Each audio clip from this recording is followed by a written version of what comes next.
Assalamualaikum warahmatullahi wabarakatuh. Nama saya Siva Satro Aji dengan NIM 2023-294. Di sini saya akan mempresentasikan tentang Human Information Processing soal our attention is limited, our memory is imperfect. Selanjutnya, pengertian.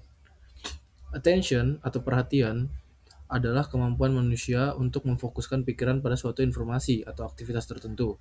Kapasitas perhatian sangat terbatas sehingga tidak semua informasi dapat diproses secara bersamaan. Selanjutnya ada memori. Memori adalah kemampuan menyimpan, mengingat, dan menggunakan kembali informasi. Memori manusia tidak sempurna sehingga sering terjadi lupa atau kesalahan mengingat. Di bawahnya saya menambahkan visual tentang informasi yang didapatkan lalu menuju ke attention atau perhatian, kemudian disimpan di otak kita atau memori, kemudian melakukan action. Selanjutnya ada mengapa attention terbatas. Di sini saya bagi menjadi 3, limited attention dalam UI UX dan prinsip. Apa yang dimaksud limited attention? Itu adalah manusia hanya mampu fokus pada sedikit informasi dalam satu waktu. Contohnya banyak pop up membuat pengguna bingung. Dalam UI UX, desain harus membantu pengguna fokus pada informasi yang paling penting. Dan selanjutnya ada prinsip. Jadi prinsipnya kurangi gangguan, beri prioritas visual, dan gunakan white space. Nah, saya juga menambahkan gambar di mana web yang penuh dengan pop-up iklan dan web yang bersih dengan pop-up iklan. Lanjut. Mengapa memori tidak sempurna? Mengapa memori tidak sempurna? Yang pertama ada imperfect memory. Menurut psikologi kognitif, manusia lebih mudah mengenali sesuatu dibanding mengingatnya dari nol. Contohnya, sulit mengingat password, sulit mengingat letak menu yang jarang digunakan, mudah lupa langkah-langkah yang panjang. Selanjutnya ada jenis memori. Short term memory, menyimpan informasi sementara kapasitas sekitar 4-7 item. Long term memory, menyimpan informasi dalam waktu lama, memerlukan latihan dan pengalaman. Selanjutnya, saya juga membuat dampak pada desain aplikasi. Aplikasi yang baik tidak memaksa pengguna mengingat banyak hal. Contohnya autofill, password manager, riwayat pencarian, dan recently view. Ini adalah visual dari fitur autofill dan password manager di Google Chrome. Bisa dilihat pada gambar ini menunjukkan bagaimana Google Chrome membantu mengurangi beban memori pengguna melalui 2 fitur, yaitu autofill dan password manager. Manfaatnya adalah menghemat waktu saat mengisi formulir, mengurangi kesalahan pengetikan, penggunaan tidak perlu mengingat data pribadi setiap kali mengisi formulir. Ya, kemudian ada password manager. Nah, pada bagian kanan terlihat Chrome menyimpan username dan password secara aman.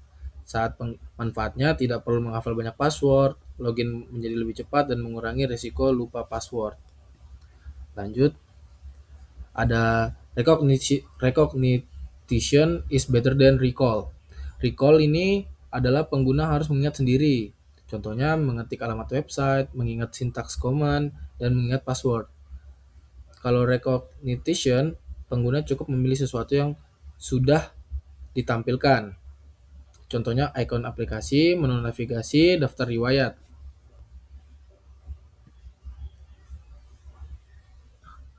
Ini adalah contoh visual dari recognition is better than recall.